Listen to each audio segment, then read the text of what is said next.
ओम शांती. आज 15/6/2025 ची अव्यक्त मुरली. आज बाबा दादा सांगतात की वर्तमान समयानुसार स्वतःला हदच्या बंधनापासून मुक्त करून संपन्न आणि आता समान बनवा. आज बापदादा चारी दिशांच्या समान आणि संपूर्ण मुलांना पाहत आहे. समान मुलं दिलामध्ये सामावलेले असतात. समान मुलांची विशेषता हे सतत निर्विघ्न आणि निर्विकल्प असतात, निर्माण आणि निर्मल असतात. कोणत्याही छोट्या छोट्या बंधनामध्ये ते कधीही फसत नाही. बाबा सांगतात जी स्वतंत्र आत्मा असते ती कोणत्याही पुराण्या स्वभाव संस्काराच्या बंधनामध्ये अडकत नाही. कुणाच्याही प्रभावामध्ये किंवा दबावामध्ये ती येत नाही. स्वतंत्र अर्थात स्पष्ट, स्वतंत्र अर्थात ती नेहमी एकाग्र असते. कोणत्याही देहधारीवर कधीही प्रभावित होणार नाही. त्यांच्या गुणांवर बाबा स्वतःच प्रभावित असतात. बाबा सांगतात अशी मुलं मला खूप प्रिय असतात. बाबा सांगतात की मुलांनो, आता तुम्ही चेक करा की कुठल्याही इंद्रियांवरती माझं मन आकर्षित तर होत नाही. कोणत्या इंद्रिया मला धोका तर देत नाही. कोणत्याही स्वभाव संस्कारावरती, कोणत्या देहधाऱ्याच्या कार्यावरती माझी बुद्धी प्रभावित तर होत नाही. हे दिवसभरामध्ये नेहमी चेक करत राहा. चेक करत असताना चेंज होण्याची सुद्धा आपल्या स्वतःची हिंमत ठेवा. आपल्या स्वमानामध्ये राहा, म्हणजे तुमचा अभिमान नष्ट होईल. स्वमानामध्ये राहिलेली आत्मा ही नेहमी शक्तिशाली अनुभव करत असते. बाबा सांगतात स्वमान घ्या, मी आत्मा मास्टर सर्वशक्तिमान आहे. मी आत्मा मास्टर त्रिलोकीनाथ आहे. मी आत्मा मास्टर त्रिकालदर्शी आहे. मी आत्मा स्वदर्शन चक्रधारी आहे. हे स्वमान तर आपण घेतोच, परंतु ह्या स्वमानामध्ये राहत असताना बाबा सांगतात की आता शक्तीला सुद्धा धारण करा. जसं बाबा सांगतात की चालत्या गाडीला जर ब्रेक लावला तरच जिथे पाहिजे तिथे ती गाडी थांबत असते.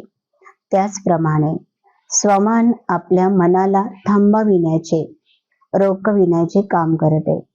बऱ्याच वेळा कर्म करत असताना खूप फास्ट असे विचार चालतात, नको ते विचार मनामध्ये येतात. अशा विचारांना थांबवण्याचे काम म्हणजे आपण घेतलेले स्वमान करत असतात. स्वमानाचा अभ्यास करून त्याच्या जीवनामध्ये आता तो उपयोग करा. बाबा सांगतात की बाबांबरोबर आपण सर्वांनीच वायदा केलेला आहे ना, आणि तो वायदा कोणता आहे? बाबा सांगतात जो वायदा केला तो निभवा. जसं बाबांनी आपल्याबरोबर वायदा केलेला आहे, मुलांनो तुम्ही माझी आठवण केली तर तुमचे सर्व विकर्म विनाश होतील आणि मी तुम्हाला बरोबर घेऊन जाईल. बाबा सांगतात मी जसा माझा वायदा मी पूर्ण करतो, तसा तुम्ही माझ्याशी केलेला वायदा हा तुम्ही पूर्ण करा. आपणच भक्ती मार्गामध्ये बाबांना म्हटलो होतो, बाबा तुम्ही याल तर तुमच्याशिवाय आम्ही कुणाची आठवण करणार नाही. तुमच्याशिवाय आम्ही कुणालाही आमच्या मनात ठेवणार नाही. तर आता बाबा सांगतात की मनामध्ये एक बाबा दुसरा न कोई, हेच तुमच्यावर असू द्या. बाबा पुढे सांगतात की मुलांनो, आता तुम्ही निर्भय व्हा, निर्भय बना. कारण दिवसेंदिवस माया वेगवेगळी रूप धारण करून तुमच्याकडे येत आहे. अशा मायाला तुम्हाला जिंकायचं आहे, ना की मायेबरोबर तुम्हाला हरायचं आहे. बाबा सांगतात की बाबांनी ही जबाबदारी घेतलेली आहे, तर बाबा ही जबाबदारी पूर्ण करत आहे. पुढे बाबा सांगतात की मुलांनो, जितकी तुम्ही माझी आठवण कराल तेवढे तुम्ही सर्व प्राप्तीचे अधिकारी स्वतःच बनाल. आता बाबा सांगतात समयानुसार तुम्हाला शक्ती धारण करणं गरजेचं आहे. आज बाबा विस्तारामध्ये सांगत होते की मुलांनो, एक ही संकल्प शक्ती ही इतकी पॉवरफुल शक्ती आहे की ह्या शक्तीच्या माध्यमातून तुम्ही संपूर्ण विश्वाला बदलून टाकत आहे, परिवर्तन करत आहे. आणि ती शक्ती आहे संकल्प शक्ती, ज्याला बाबा म्हणतात मनसा पॉवरफुल पाहिजे. आता बघा की संकल्पामध्ये एक जर शुद्ध आणि शक्तिशाली विचार घेतला आणि तो जर सकाळपासून संध्याकाळपर्यंत चाहे आपल्या स्थानावरती किंवा कोणत्याही स्थानावरती आपल्या व्यक्तीविषयी किंवा अन्य कोणत्याही व्यक्तीविषयी ज्या व्यक्तीला आपल्याला हवं आहे, परिवर्तन करायला हवं आहे, अशा व्यक्तीविषयी जर आपण चिंतन केलं तर हे व्हायब्रेशन त्या व्यक्तीपर्यंत पोहोचतात आणि त्याला टच होतात. बाबा सांगतात की यासाठी तुमची मनसा पॉवरफुल शक्ती इतकी वाढवा, इतकी वाढवा. त्यासाठी एकांत मध्ये जा, एकाग्रतेची शक्ती वाढवा. बाबा जे टचिंग करत आहे ते तुम्ही कॅच करू शकता. कोणत्याही सब्जेक्टचा, विषयाचा अभ्यास जर आपल्याला फार तीव्र गतीने करायचा असेल, त्याच्यासाठी अभ्यासू मुलं नेहमी एकांत शोधत असतात. तसं आज बाबा आपल्याला सांगतात, मुलांना अंतर्मुखतेच्या गुफेमध्ये नेहमी राहा, एकाग्रतेच्या शक्तीला वाढवा. तरच तुम्ही बाबांनी दिलेले वाक्य, बाबांनी दिलेले कार्य हे बाबा टच करत राहतील आणि तुम्ही ते तुमच्या मनबुद्धीच्या आधारे कॅच करू शकाल. आता बाबा पुढे सांगतात की बऱ्याच वेळा मुलं असं म्हणतात, बाबा तुम्ही आमच्यासाठी योग करा, आमच्यासाठी शक्ती द्या, मदत करा. बाबा सांगतात की हे मी जरूर करेल, कारण बाबा हा मुलांचा बंधायमान आहे. परंतु पुढे बाबा सांगतात की ड्राम्यामध्ये ही नोंद आहे, जो करेल तो घेईल, जे पेरल ते चोगवेल आणि ज्याने जे दिलं त्याला ते मिळेल. मग बाबा आपल्याला सांगत आहे, मुलांनो मी तुम्हाला डायरेक्शन देईल, पण करणं हे काम तुमचं आहे. कारण जो करणार आहे त्यालाच ते मिळणार आहे. जर आपलं काम जर बाबांनी केलं तर त्याचं रिटर्न सुद्धा बाबांनाच मिळेल ना. म्हणून आज बाबा सांगतात की मुलांनो, प्रत्येक गोष्ट तुम्ही खूप खूप काळजीपूर्वक करा की त्याचं फळ तुम्हाला स्वतःलाच मिळू शकेल. आता पुढे बाबा सांगतात की मुलांनो, तुम्ही ह्या संगमयुगावरती भाग्यशाली मुलं आहात. स्वतः भगवंताने भाग्य बनवण्यासाठी आपल्या मुलांना निवडलेलं आहे. आता बाबा सांगतात, मुलांनो तुमचं लक्षण खूप चांगलं पाहिजे. तुमची जी भाषा आहे ती खूप मधुर आणि सुमधुर असली पाहिजे. कारण जितकी भाषा तुमची चांगली असेल त्या भाषेमधूनच बाबांचे मुलं जवळ येतील. पुढे बाबा सांगतात की बाबांना तेरा आणि मेरा हे शब्द कधी आवडत नाही.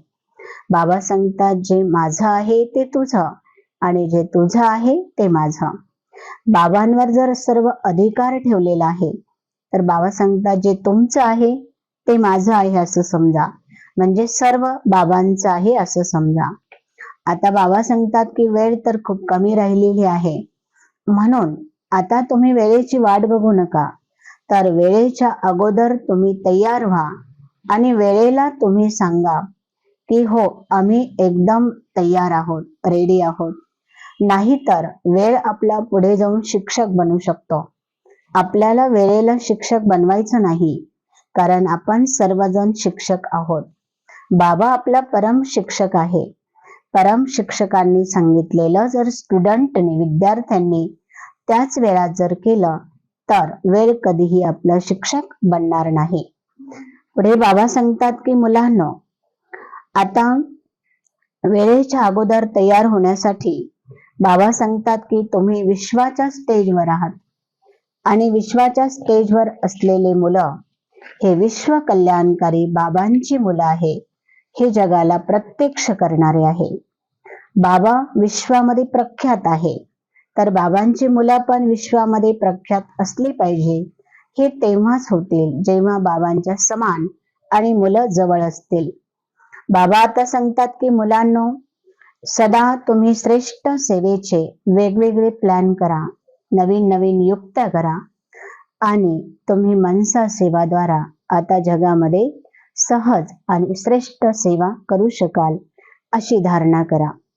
आता बाबा आज मुलांना सांगतात की मनसा सेवेमध्ये एवढी पॉवर आहे, एवढी शक्ती आहे की आज बाबाने सांगितलं तुम्ही तुमच्या नातेवाईकांमध्ये किंवा तुमच्या घराच्या आजूबाजूला कोणत्याही ठिकाणी कोणत्याही व्यक्तीविषयी जर तुम्ही चांगले आणि श्रेष्ठ संकल्प धारण केले आणि त्या संकल्पाने जर त्या व्यक्तीला त्या वातावरणाला पाहिलं तर ते वातावरण इथे असूनही तिथलं वातावरण बदलू शकतं, एवढी त्याच्यामध्ये पॉवर आहे. आता बाबा सांगतात की ह्या सेवेची वृद्धी करा. वाणीची सेवा आता जवळजवळ पूर्ण झालेली आहे. आता मनसा सेवा सुरू झालेली आहे. या सेवेमध्ये तुम्ही स्वतःही सहयोगी बना, इतरांनाही सहयोगी करा, तरच बाबा सांगतात इतर आत्म्यांवरती त्याचा प्रभाव पडू शकतो. आता बाबा सांगतात कोणतंही कार्य करण्यासाठी तुम्ही बहाणेबाजी करू नका. तुम्ही बेहदची वैराग्य वृत्ती आता धारण करा. आणि बाबा सांगतात की जसं दिवसभरामध्ये आपल्या मनाला कंट्रोल करण्यासाठी वेगवेगळे ट्रॅफिक कंट्रोल चालतात, त्या ट्रॅफिक कंट्रोल वरती लक्ष ठेवा. दुसरं बाबा सांगतात की मुलांनो याच्यासाठी दिवस असे फिक्स करा की ज्या दिवशी मी माझं मौन करेल, माझ्या विचारांवर लक्ष ठेवाल. बाबा तर सांगतात की मुलांनो अंतर्मुखी बनवून एखाद्या कमऱ्यामध्ये जा आणि तुम्हीच तुमच्या स्वतःवरती रिसर्च करत राहा. बाबा टचिंग करतील आणि आत्मा कॅच करू शकेल, एवढी पॉवर आत्म्यामध्ये सहजपणे येऊ शकेल. ओम शांती.